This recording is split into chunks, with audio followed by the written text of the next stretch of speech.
Being the most watched game in America ain't easy on a franchise that has become the symbol of American culture. A loss or a bad season can become magnified, while scandals become that much more public. And while every institution has had its share of embarrassing moments, there are several within the NFL that are more memorable than others because they embarrass the entire league. Remember when the NFL used replacement refs during the 2012-2013 season due to a labor dispute? The NFL Referee Association and the NFL contract had expired, and the two still did not reach an agreement. So what did the NFL decide to do? They locked out the professionals and brought in some replacements. The refs couldn't keep up, leading to bad calls. By week 2, tempers were already beginning to flare when players and coaches alike began to yell at the refs. Let's step back a little bit in time to another NFL screw-up. For the 2010-2011 season, Super Bowl 45 was supposed to be held at the Cowboys Stadium.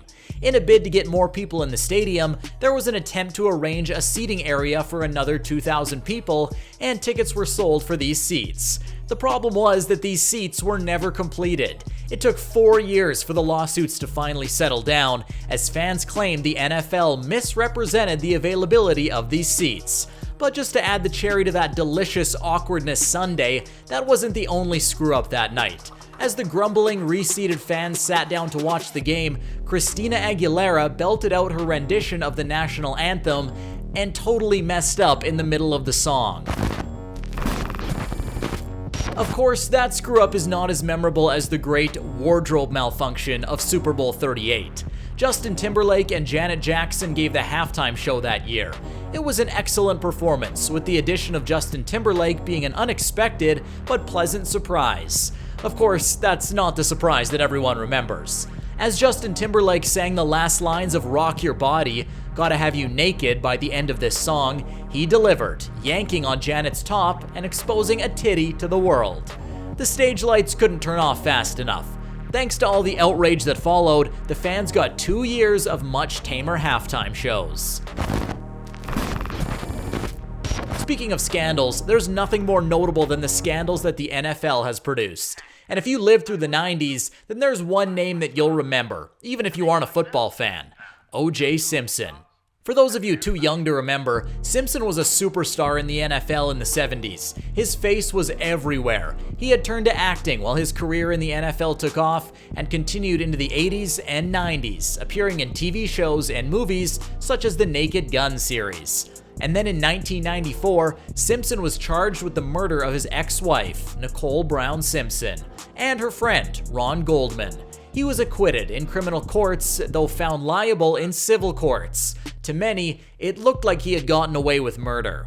Simpson didn't help his case when he released his book, If I Did It: Confessions of a Killer. Simpson's rationale that everyone believed him to be a murderer anyway didn't help his case with the American public. Whether guilty or not, the whole affair was an embarrassment to the NFL, who would just as soon like to forget about him.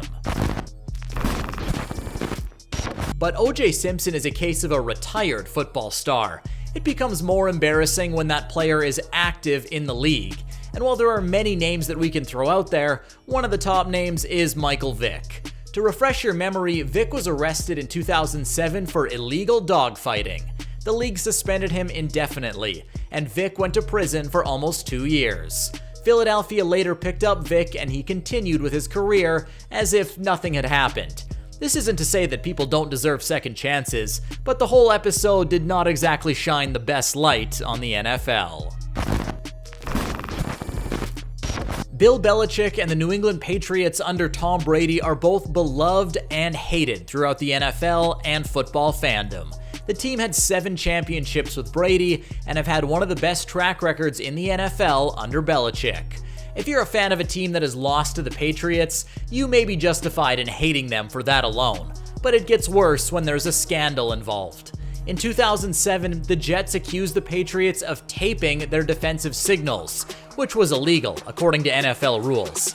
Belichick claimed he misunderstood the rules and was fined, and the team lost out on $250,000 and a first-round draft pick. This is embarrassing enough in its own right, but then the NFL made it worse by destroying the evidence. A congressional investigation was called into the incident. When Roger Goodell was asked why the evidence had been destroyed, he told Congress that he saw no purpose in keeping it. Unfortunately, this wasn't the last time that the NFL mishandled a scandal by the Patriots.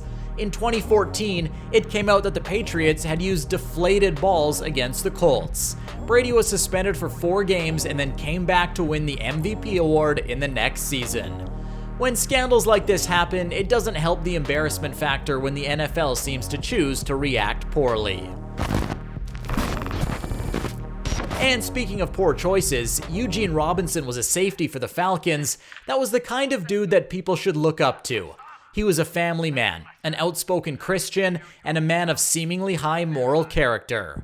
On the day before Super Bowl 33, he was awarded the Bart Starr Award for Outstanding Character and Leadership in the Home. That very night, he was arrested by an undercover cop for soliciting a prostitute. One of the players commented that a lot of players had been doing the same thing, and it was just Robinson's misfortune in getting caught. That statement somehow misses the point. In any case, Robinson ended up giving back the award. A good thing, too. It was the least he could do. There are a whole host of other incidents we didn't cover, and if we missed a moment that you think was particularly embarrassing for the NFL, we'd love to hear about it. Leave a comment in the box below and tell us about your takes on the NFL's most embarrassing moments. And while you're at it, go ahead and ring that bell and smash that like and subscribe button. This is how we build the channel, and we appreciate your support. Also, feel free to check out the other videos and see what else we have to offer. That's it for this episode. We'll see you next time on Locker Room.